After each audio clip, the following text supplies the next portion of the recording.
Hello everyone, welcome back to my channel. My name is Coach Timmy and today I'm going to be giving you my Season 6 FNCS Finals predictions. Going back to last season, I think I did alright. I predicted that Flick, Thomas and Anas would be top 3. I predicted that Hen, Janice and Chapix would be top 3 as well. So I did alright. I picked the OCE winners. I picked the Middle East winners. I think I did alright across the board. So let's get into this season's predictions and see how we go. So first we'll start with North America East. And I think it's going to be quite obvious who I'm going to pick.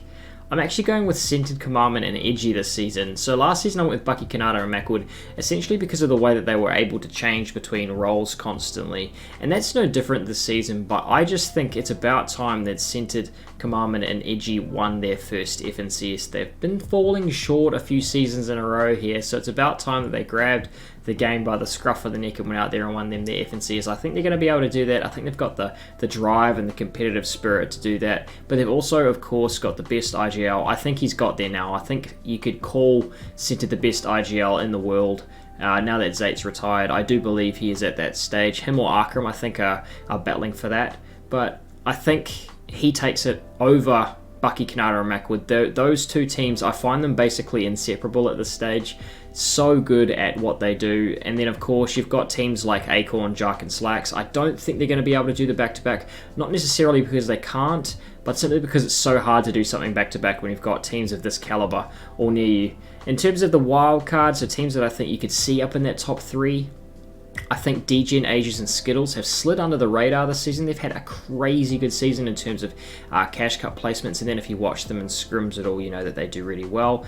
And then Daymare in reverse, really hard to count them out with how good they are through the mid-ground. So in terms of a dark horse, a team that no one is talking about, but someone that I think could do pretty decent, or at least put themselves up into the top 10, something like that, maybe make a little bit of a name for themselves, is Pamsto, W Carry and Fatch. I watched a few of their games on stream just because I watched them play a mid-game and I was really impressed about the way that they set themselves up for endgame and then the way that they actually played endgame with their fundamentals. So keep an eye out for Pamsto, W Carry and Fatch to make a bit of a surprise statement here in this finals.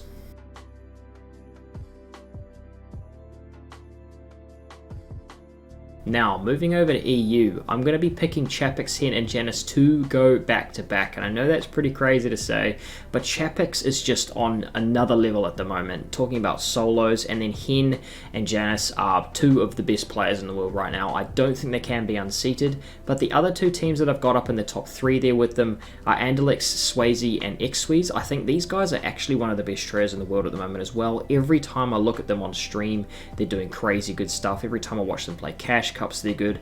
Reviewing their FNCS VODs, they're unbelievable as well. So I think we're going to see them up in the top 3, so consistent this season, as well as Noel, Vidal and Resin. It's really hard to go against Resin after watching him in some of these solo Cash Cups. He's unbelievably mechanically talented, as are Vidal and Noah. You put 3 mechanically talented players like that all together, added with the fact that Vidal's actually got a pretty good brain on him, you're going to end up with a god tier trio. So I expect to see them in the top 3. In terms of my wild cards for EU, I've got Wolfie, Slender and Void. I think these guys are fundamentally sound. Slender's proven himself to be a really good late game positioner, and he knows how to tarp beautifully. He controls mid game and then also mid ground well. So it's going to be interesting to see how he does in a finals.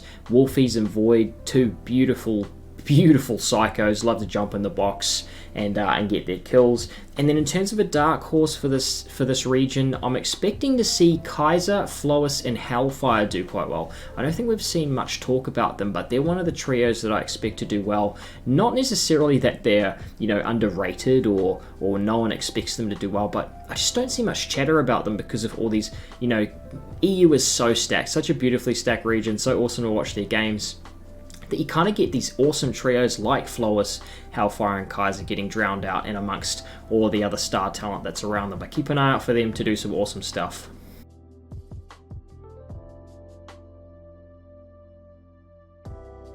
Now, moving over to OCE, nothing has changed. I've still got the same top 3 as I have from last season. Luda, Speedy and Muzz, Sync, Sorov and Volks, and then of course Jinx, Alec and Worthy.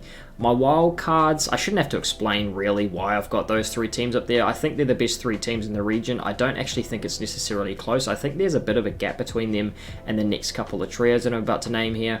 But Prizzy, Vortex and Suns are a beautiful story from this season. They split, so it was always Vortex, Jace and Basil, but Basil quit. And now Vortex is over here playing with Prizzy and Suns.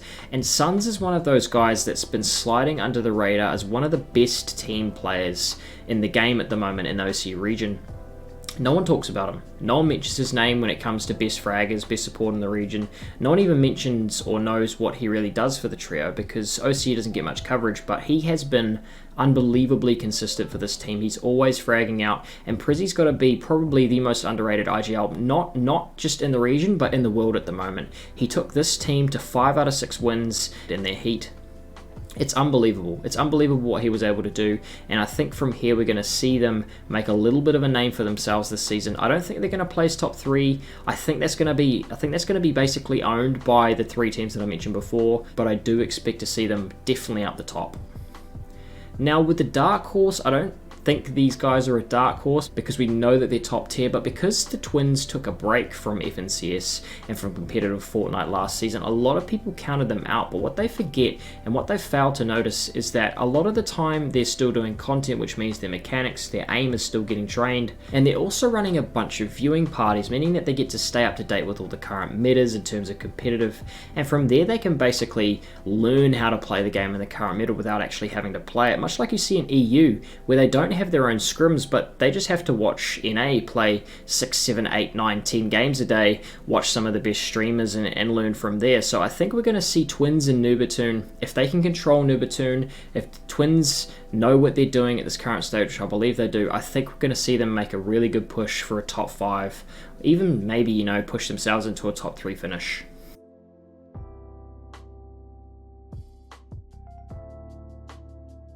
Now, moving back over to NA, but we're going to the Western region this time. I don't even know why we bother doing this every season. Last season, I thought that maybe Wavy Jacobs' team could make a bit of a push for first, but, who was I kidding? Of course, it was Arc, Epic, and Rex who were taking it. I'm really disappointed that they haven't made the move to NA East just yet. I think that would be such a good thing to watch, to see them go over there and see if they could hang amongst the best trios in the East. But, they're going to be over here in West again this season, and I've got to be honest, I think they're going to dominate again. I do expect Wavy, Making, and Dog to put some, decent numbers on the board, but I don't think they're going to be able to compete with those guys. If I was going to pick a second team, I think it would be Wavy, Making, and Dog. But you've also got to keep in mind, Reek, Falcon, Chris are a really good team. One team who's slid under the radar for a little while this season, who I think are actually really, really good as well, some teams that I've watched on my streams, make sure you tune into those, has actually been Wheels, Totai, and Caleb. I think all 3 of these guys have proven themselves to be great all-round players, and Wheels has been around the scene for a long time. He played at Anaheim. He's a very, very good all-round player and has been for a while. So I think these guys are going to actually do really well. I expect to see them near the top of the leaderboard, but who really knows?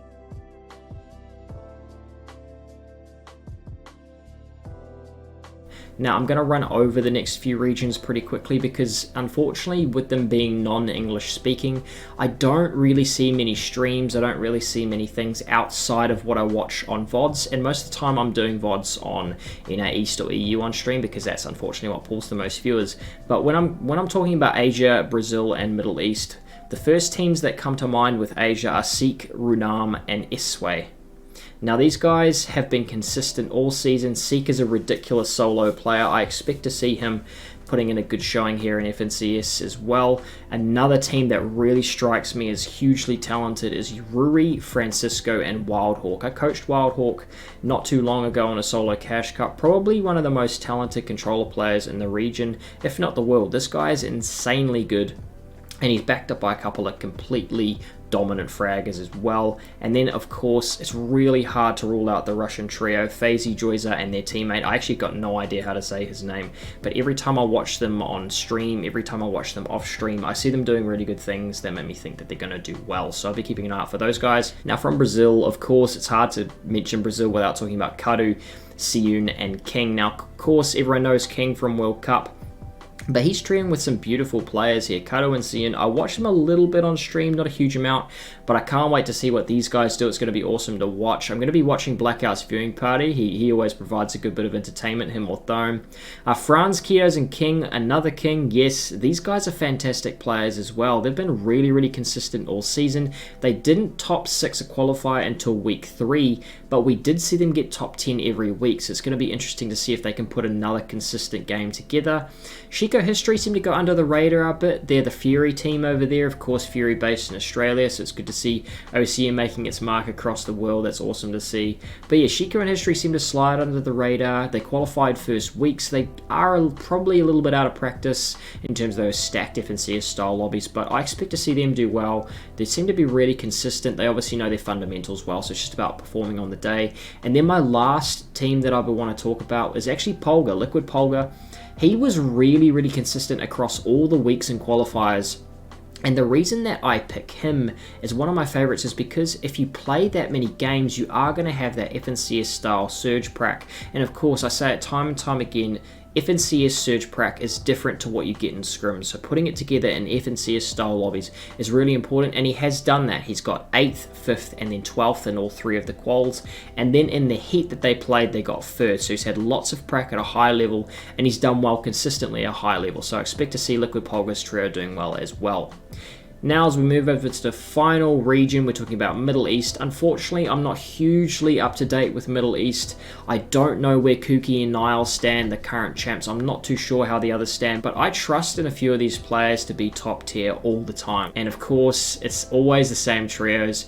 Unit, QNDX, Rapid, Unit, one of the best controller players, not just in the region, but actually in the world. If you haven't checked Unit out, you really should. It's II Unit with 2 I's in the word Unit as well. Definitely worth checking out. Extremely mechanical, but yeah, but think of like Wolfies, but Middle Eastern. Really good to watch. Modus, Kai, and Abufal. Another one of these teams that you always see doing well in Middle East. If you haven't checked them out, definitely go check them out. And then, of course, Suriano's team with XX731 and Corrido. I expect them to be doing well as well. But I don't really follow the Middle Eastern scene as much as I should. I get a little bit busy over here, so if I get anything wrong here, let me know. Anyway, guys, those are my predictions for the finals. Let me know what you think in the comments below, and tell me who you think is going to win, because I'm interested to see if you guys think I'm wrong, or if you think I'm right, or if you think that I should actually just stop doing these sorts of videos. But let me know in the comments, and I'll see you next time. Peace.